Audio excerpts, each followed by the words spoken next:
Hola a todos, hoy voy a hablar del teatro del absurdo de Esperando a Godot y del sinsentido.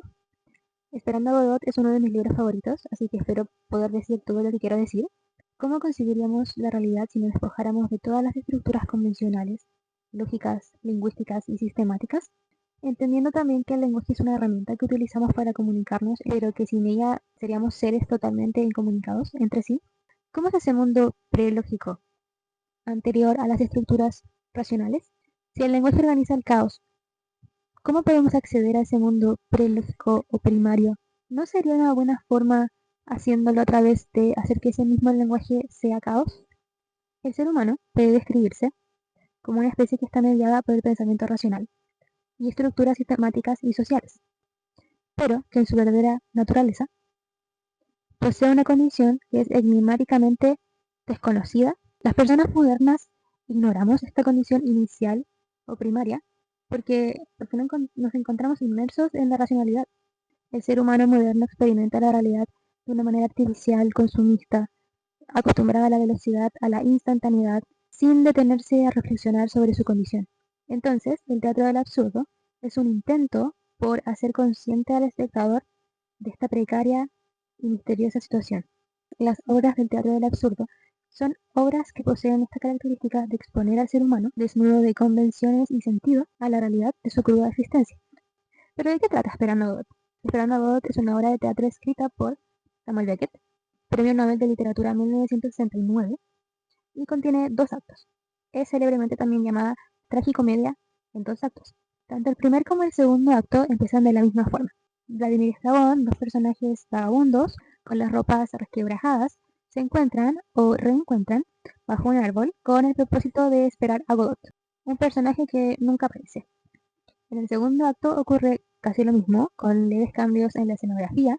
Tanto en el primer como en el segundo acto, Vladimir y Estrabón desperdician el tiempo, contemplan la idea de decidirse, se encuentran con otros dos personajes llamados Lucky y Pozo, nuevamente con pequeñas diferencias en el segundo acto, y finalizan concordando marcharse para terminar, finalmente, no moviéndose. Aquí viene lo más interesante. La razón por la cual la obra en un principio pareciera no tener ni pies ni cabeza es porque esta obra lo que hace es acercarse a la representación cruda y existencial del ser humano, pero utilizando recursos multidimensionales. En esta obra, todos los elementos, incluso el diálogo, tienen el objetivo de transmitir una imagen completa. No narrar una historia con una estructura clásica de inicio, desarrollo y desenlace, sino que más bien mostrar una estructura circular, estática y repetitiva a propósito. No hay contenido porque el contenido es la forma. La forma es el contenido. Es la forma la que produce el significado o la ausencia de significado. Pero ¿cuáles son estas formas multidimensionales que estábamos hablando? Tenemos, por ejemplo, el famoso discurso de Lucky, que lo voy a dejar por aquí. Cuando leemos ese discurso, al comienzo fácilmente nos conduce por una línea lógica y luego se interrumpe súbitamente y se destruye la imagen acústica que se comenzaba a formar en nuestras cabezas. Es como si nuestra mente enganchara con lo que está diciendo este personaje, porque pareciera ser un ensayo o una tesis científica elaborada de forma totalmente coherente, pero es como si una vez finalizada le hubieran arrancado pedazos. Es como si el discurso estuviera destruido. Esto es intencional. Es una manera de utilizar la forma de la obra más que su contenido para transmitir el mensaje. Aquí lo que vemos es un discurso moderno totalmente destruido.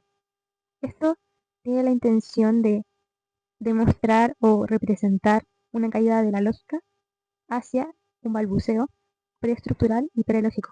Durante el primer y segundo acto hay una ilusión de constante espera que se perpetúa con la repetición del primer y el segundo acto. Esto quiere decir que Godot es una imagen para representar la idea central de Beckett de que realmente nunca ocurre nada en la vida del hombre. Representa la sentencial e irremediable verdad de que la mujer y el hombre moderno, fuera de toda lógica, etiqueta o propósito, es indudablemente una criatura que experimenta un camino directo del nacimiento hacia la muerte, y que estamos en continua espera. Vladimir y Estragón se encuentran en una eterna espera hacia lo desconocido, representado en Godot. Hay muchas interpretaciones que dicen que Godot podría ser una metáfora de Dios por el inglés God, y podría hacerlo, pero yo prefiero verla más como una metáfora de lo desconocido. A Beckett muchas veces se le ha preguntado quién es Godot, qué significa Godot, pero siempre respondía, si lo supiera, lo hubiera dicho. Él se rehusaba a darle cualquier significado a la obra porque ese era su propósito. Porque dar una explicación de Esperando a Godot o del sinsentido podría ser un poco contradictorio, porque quizás la mejor explicación sería dejar este video vacío, no hacerlo, no grabarlo, o grabarlo y luego destruir lo que estoy diciendo en la edición. La gente, los críticos, los lectores, nosotros, insistimos en interpretar de forma lógica una obra que todo el tiempo está intentando evadir el sentido. Intenta representar un no significado. Precisamente, no intentar encontrar un sentido convencional es la clave para experimentar más que para analizar Esperando a Godot. Para escribir Esperando a Godot, Samuel Beckett no utiliza su lengua materna, el inglés, sino que accede a una segunda lengua, el francés, para poder evitar o evadir la verborrea que puede producir utilizar tu lengua materna, ya que al acceder a una segunda lengua, él puede ser más meticuloso de forma casi quirúrgica para decir exactamente lo que quiere decir, ni más ni menos. Sobre esto dijo, mi propia lengua se me antoja cada vez más un velo que ha de rasgarse para acceder a las cosas o a la nada que hay detrás de él. Esperando a Godot fue publicado en francés en 1952. Lo importante, o lo más importante de la obra, no es tanto su contenido, sino más bien su forma. Intentar darle un significado al sinsentido es muy contradictorio.